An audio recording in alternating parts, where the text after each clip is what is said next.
እንደ አዲስ አበባ ያሉ ከተሞች አካባቢያዊነትን ሀገራዊነትንና ዓለም አቀፋዊነትን አጣጥመው መስራት እንዳለባቸው ተጠቅሷል። አዲስ አበባን በአዲስ የዲፕሎማሲ ከፍታ በሚል መሪ ሐሳብ የፓናል ውይይትም ተደርጓል። የመድረኩ ዋና ዓላማም አዲስ አበባ በሁለንተናዊ መልኩ ያላትን ከፍታና ጥቅም በመዳሰስ የዲፕሎማሲ ከፍታነቷ እንዲዘልቅ ለማድረግ ያለመ ውይይት እንደሆነም ተገልጿል። ድልነሳ መንግስቴ አንጋፋው የኢትዮጵያ ዜና አገልግሎት አዲስ አበባን በአዲስ የዲፕሎማሲ ከፍታ በሚል መሪ መልእክት የፓናል ውይይት በአዲስ አበባ አካሂዷል። ዋና ስራ አስፈጻሚው አቶ ሰይፈ ደርቤ ኢዜአ በብሔራዊ መግባባትና የገጽታ ግንባታ ላይ አስተዋጽኦ ሊያደርጉ የሚችሉ ሀገራዊ ፋይዳቸው የጎሉ ውይይቶችን ከዚህ ቀደም ማሰናዳቱን ጠቅሰው ይህም ከተልእኮው ጋር ቀጥታ ግንኙነት ያለው በትልቅ ዓላማ የተዘጋጀ ውይይት መሆኑን ተናግረዋል። የዚህ መድረክ ዓላማ የዓለማችን ሶስተኛ የዲፕሎማሲ ከተማ የሆነችው አዲስ አበባ ሁለንተናዊ ክንውኖቿ የአፍሪካ መቀመጫነቷን በሚያጸና የኢትዮጵያን ብሔራዊ ጥቅምን በሚያስጠብቅ ሂደት ተጠናክሮ እንዲቀጥል የሚያግዙ ሐሳቦች ላይ ተወያይተን በጋራ አረዳድና የጋራ መግባባት በመፍጠር ለከፍታዋ በጋራ እንድንሰራ የሚያደርግ ሐሳብን የያዘ ነው።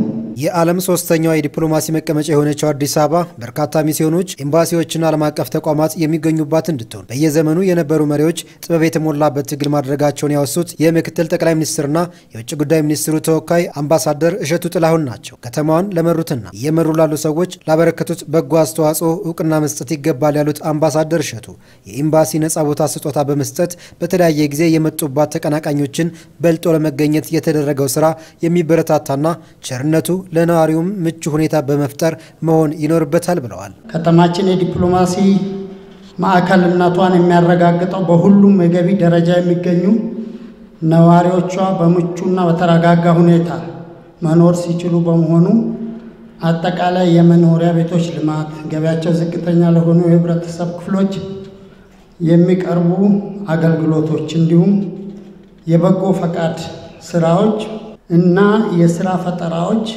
ተጠናክረው ሊቀጥሉ ይገባል።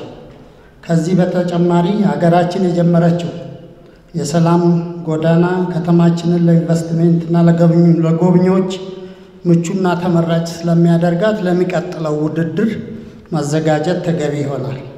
እነዚህ ስራዎች ከላይ የተዘረዘሩት አበረታች መሆናቸው እንደተጠበቀ ሆኖ በየጊዜው ዘመንን የሚዋጁ ማሻሻያዎች ማድረግ ካልቻል መዲናዋ የዲፕሎማሲ ማዕከልነቷን አሳክታ ተቀጥላለች ብሎ መደምደም አይቻልም። ከተሞች የራሳቸው አመሰራረት ታሪክ አላቸው። በአዲስ አበባ ዙሪያ ያሉ ከተሞች ከተማዋን እድል አድርገው ማሰብና መጠቀም አለባቸው። ይህ ለሌሎችም ከተሞች ይሰራል ያሉት ደግሞ የጠቅላይ ሚኒስትሩ የማህበራዊ ዘርፍ አማካሪ መዋዘ ጥበባት ዲያቆን ዳንኤል ክብረት ናቸው። እንደ አዲስ አበባ ያሉ ከተሞች አካባቢያዊነትን፣ ሀገራዊነትንና ዓለም አቀፋዊነትን አጣጥመው ሊጓዙ ይገባልም ነው ያሉት። ከተማዋን አገራዊ ስንል ከሁሉም የኢትዮጵያ አካባቢዎች የሚመጡ ወደ ኢትዮጵያ አካባቢዎች የሚሄዱ የተለያዩ አካላት ጋር ትጣጣማለች የሚለውን ማሰብ ይፈልጋል። ከዓለም አቀፍ ደረጃዎች ጋር ትጣጣማለች የሚለውን ማሰብ ይፈልጋል።